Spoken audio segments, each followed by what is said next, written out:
acompañarnos en Mi Bebé y Yo, como siempre, muy puntuales a las 6 de la tarde por Síntesis TV. Y mire, queremos que nos acompañe porque hoy estaremos hablando de 3 temas, híjole, impactantes, ¿eh? Uno de ellos tiene que ver con los famosos niños tiranos. Niños que, disculpe usted, pero de pronto son los que mandan en casa, son los que hacen los terribles berrinches y bueno, ¿para qué le contamos más historias? Vamos a platicar con los expertos también. Vamos a ver cómo algunas parejas desisten en los tratamientos por estrés psicológico, tratamientos de fertilidad en particular, le vamos a platicar un poquito más adelante. Y vamos también a retomar cuáles son algunas de las enfermedades que siguen siendo comunes en la infancia, como son pues la varicela, el sarampión, y que gracias a una vacunación adecuada pues se pueden prevenir. Quédese con nosotros, una hora completita para usted en Mi Bebé y Yo. Y empezamos haciendo la siguiente pregunta. ¿Por qué un niño se convierte en tirano? ¿Qué hay atrás de la conducta de este pequeñito? Le damos la bienvenida a nuestra terapeuta familiar, Alicia López. Alicia, buenas tardes. Buenas tardes. Oye, pregunta así, ¿no? Como bomba. Directo. Para todos los papás. Sí. Fíjate que el niño tirano es aquel niño que a lo mejor puedes identificar tú, como bien lo decías a un principio en la introducción del programa, es el niño que va a intentar hacer todo lo que pueda por conseguir lo que se le pone en su cabecita, ¿no? Su pensamiento es primero yo y luego yo. ¿Y qué pasa con este niño tirano? Que también nosotros en la parte psicológica lo conocemos como el síndrome del emperador.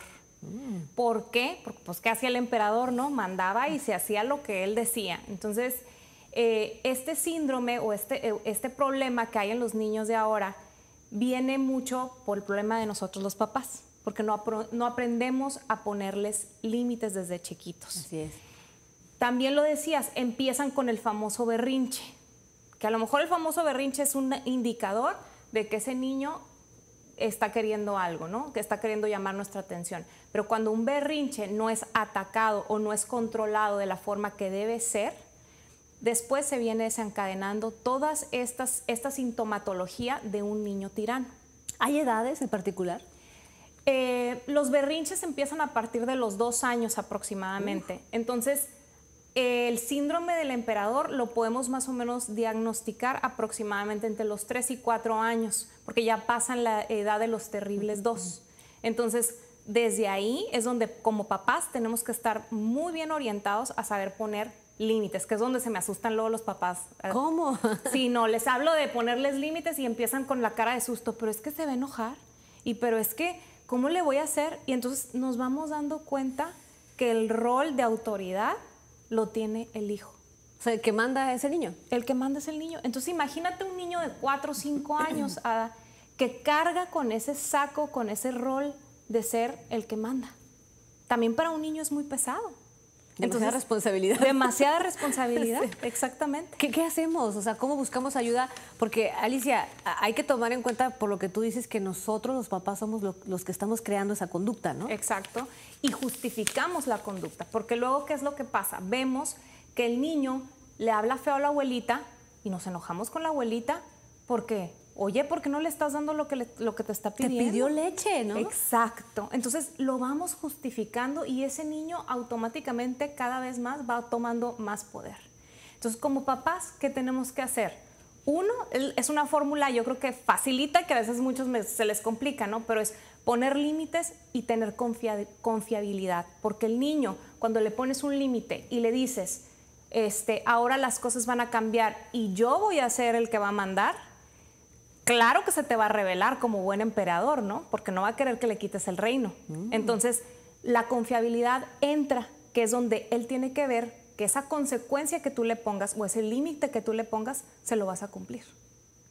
Pero es en familia, me imagino que no solamente la mamá o el papá, ¿no? Claro, es en general, porque el niño emperador va a querer destrozar a la abuela, a los hermanos, a los papás, a todos. Puede ser, o sea, que sea una familia con más de un hijo y que uno de ellos sea el emperador solamente. Totalmente. O se da más comúnmente en donde hay hijos únicos, donde el niño es el que manda. Pero claro que puede aparecer en una familia todavía un poquito más grande. Obviamente hay estrés por parte de los papás. Claro, porque pierden el control y es cuando llegan a consulta. Cuando ya de plano ya no saben qué hacer con ese niño o ese adolescente que le pega a la mamá, que le tira el plato de comida porque no le gustó lo que hizo de comer y así nos vamos yendo. Ya empiezan a tener agresiones físicas con los O papás. sea, va a empezar a evolucionar. Exacto. Wow, hablando de las consecuencias, el niño va a tener obviamente habrá rechazo social, o sea, si hay repercusiones en un niño que no se le pone límites. Claro, porque Ada, como bien sabemos, en las escuelas nos topamos con los maestros, que son una figura de autoridad, con los directores, en la edad adulta con el jefe, ¿no? Entonces, ¿qué es lo que va pasando? Ese niño constantemente se va a estar topando con esa situación de no poder tener una figura de autoridad. ¿Qué pasa cuando de pronto no nos damos cuenta y todo el mundo nos dice, oye, como que te grita mucho el niño, ¿no? O sea, como que está haciendo berrinches, como que al final son los papás los que se dan cuenta que están creando un niño con estas características. Claro, inconscientemente lo saben, pero es como lo que te decía, vamos justificándolo. Ay, no, es que pobrecito, es hijo único, ¿no? O ay, es que pobrecito, fíjate que trabajo tanto y trabajamos tanto como papás que no le damos tanto tiempo. Entonces vamos haciéndolo cada vez que este problema sea más grande. Lo justificamos como buenos o malos papás, ¿no? Sí, de hecho las imágenes que estoy viendo pueden resultar graciosas al principio, ¿no, Alicia? Claro. O sea, que se ven simpáticos y todo, pero creo que conforme crezcan lo simpático ya no va a ser cuando haya golpes ni cuando empiece a haber expulsiones en las escuelas. O sea, esto puede llegar a ser grave. Incluso hay papás que los obligan en las escuelas a acudir en busca de ayuda psicológica, ¿no? Exacto, y es ahí cuando ya realmente muchas veces es muy tarde, porque el niño pues ya no es un niño de 3, 4 años, es un niño de a lo mejor unos 8 o 9 años, donde su síndrome a lo mejor puede ser más fuerte o más grave y va a ser más difícil de controlar, ¿no? Porque ya tiene manipulado tanto a la escuela como a los papás y todo lo demás. ¿Se puede decir que hay diferentes tipos de niños emperadores o niños tiranos, Alicia? Yo creo que no es que lo veamos como algo diferente, simplemente que a veces va como todos los trastornos, ¿no? Todos los problemas.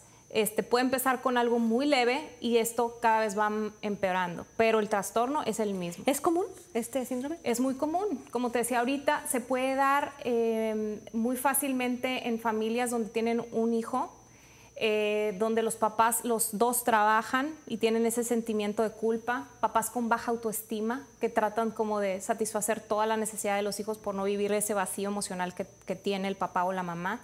Se puede dar también ahora en la actualidad que vemos que los papás estamos sobreinformados, Ada, no sé si te ha pasado a todos, sí. Y a mí me sorprende mucho escuchar a papás en consulta que me dicen, es que yo leí un artículo donde decía que no le puedo decir no a mi hijo.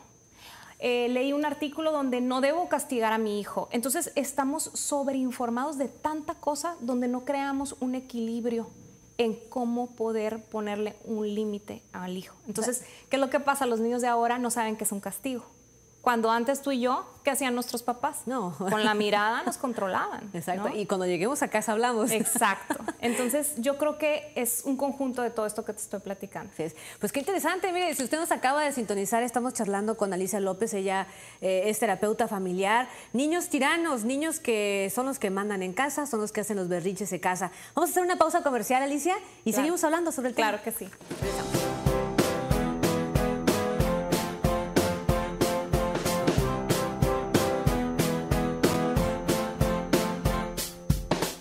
Continuamos charlando con Alicia López, ella es terapeuta familiar. Alicia, seguimos con el tema de los niños tiranos, focos rojos. ¿Cuándo decir aquí la conducta no es lo que debería de ser y yo ya debo de buscar ayuda?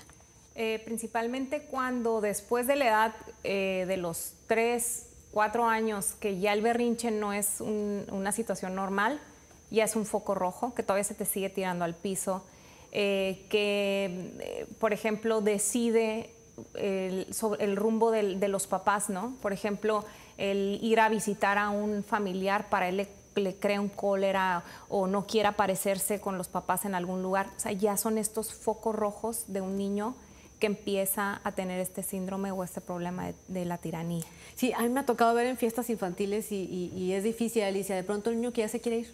Claro. ¿No? Es un ejemplo, o yo quiero quebrar la piñata. O sea, es muy claro y aquí el enfrentamiento ya viene siendo entre los papás porque hay muchos niños tiranos, ¿no? Que quieren llamar la atención. Exacto, y ¿sabes qué? Y que pueden llegar a controlar tanto su entorno que hasta los mismos niños se van alejando de ellos.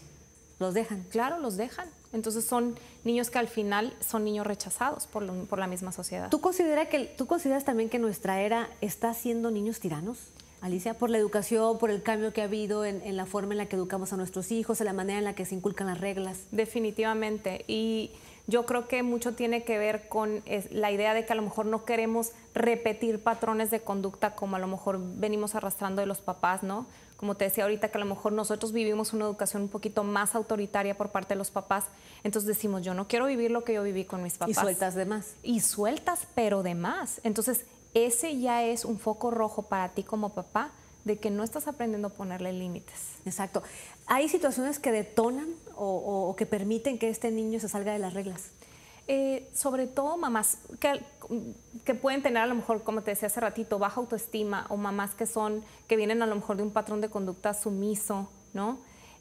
Papá ausente, como te decía también, papás que los dos trabajan, son focos rojos para que el niño... Y que quizá alguien más esté criando al niño. Exacto, que puede ser en este caso la muchacha, la abuelita, ¿no?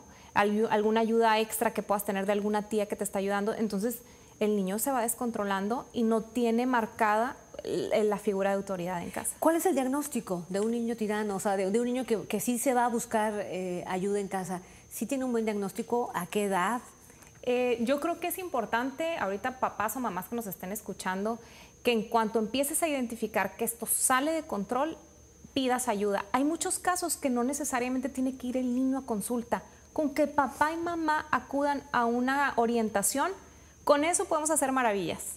O sea, es mucho trabajo de los papás, no es tanto del niño, porque al niño lo que tú vas a poner a trabajar en terapia es que pueda ubicar sus roles en casa, pero lo demás va a ser trabajo de los papás. Así es. Tienen buen pronóstico. Sí, eso es bueno. Si no se atienden, si no se logra controlar esta conducta, ¿qué puede suceder con el niño? Vamos a ver problemas en la adolescencia, definitivamente, niños que no van a estar bien adaptados, que pueden convertirse en débiles dependientes. ¿Por qué? Porque como todo el tiempo están acostumbrados a que sean las cosas como ellos quieren y se les complacen las cosas, por lo general vamos a tener el perfil de una persona dependiente. Así es. ¿Qué pasa? ¿Hay un riesgo también incluso de drogas o de otro tipo de trastornos en los niños? Claro, drogas. Hay un trastorno que también va muy relacionado con que es el trastorno negativista desafiante, que constantemente va desafiando y va oponiéndose a cualquier persona que se ponga enfrente, que va de la mano con este síndrome, que empieza siendo el síndrome de emperador y en la adolescencia se convierte en... O sea, ese niño que reta la autoridad, el que anda en la calle haciendo desórdenes, o sea, ese tipo de conductas. Así es, y que como bien dices, podemos verlo después en pandillas, vendiendo droga, siendo un delincuente. O sea, sí es grave lo que si no se maneja adecuadamente. ¿Se da por igual en niñas y en niños? Por Alicia. igual, es exactamente igual. Ahí sí no hay una diferencia. Yo creo que más depende como te decía, de los papás a que le demos esa mala autoridad o mal rol al niño. Así es. Híjole, yo insisto que son temas que no son para nada agradables, que yo sinceramente lo he visto muy seguido, o sea, Sí. esto es muy común, llámese escuelas públicas, llámese escuelas privadas, o sea, esto ya no respeta incluso estatus, ¿no? O sea, a todos los niveles se está presentando, Alicia. Se presenta en todos los niveles, y a lo mejor te puedo resaltar un poquito más que a lo mejor con las personas que constantemente tienen ayuda, que no son ellos los que ponen las reglas, más se da esta situación, porque definitivamente ahí está ausente la figura de una autoridad. Alicia, se nos acaba el tiempo, pero a manera de conclusión, ¿qué podemos decir sobre el tema? Principalmente, papás, no se asusten, es un tema que sí. Puede ser 100% tratable, que yo creo que si te pones a platicar con tu familia y llegan a un acuerdo de que está teniendo el niño un problema, vamos a poder avanzar muchísimo, pero necesitamos la conciencia de los papás para que identifiquen este problema. Y claro que se puede trabajar y se puede avanzar sin tener que tener muchos años en terapia, ¿no? Así es. ¿Dónde podemos hacer cita contigo, Alicia? Me pueden encontrar en Facebook como psicóloga Alicia López Cabrera y ahí voy a estar al pendiente de sus mensajes. Perfecto, muy bien. Más vale prevenir, más vale pues charlar y ver pues, qué se puede hacer con la conducta de nuestro hijo, ¿no? Así es. Alicia, como siempre, muchísimas gracias por la asesoría. Gracias a ti Por la charla. por invitarme. Muchísimas gracias, pues ya lo sabe, Alicia López Cabrera, lo puede encontrar en Facebook. Nosotros hacemos una pausa comercial, pero al regresar vamos a estar charlando con nuestra invitada, que ella es experta en parejas que dejan los tratamientos de fertilidad por estrés psicológico. Quédese, mi bebé y yo, regresamos.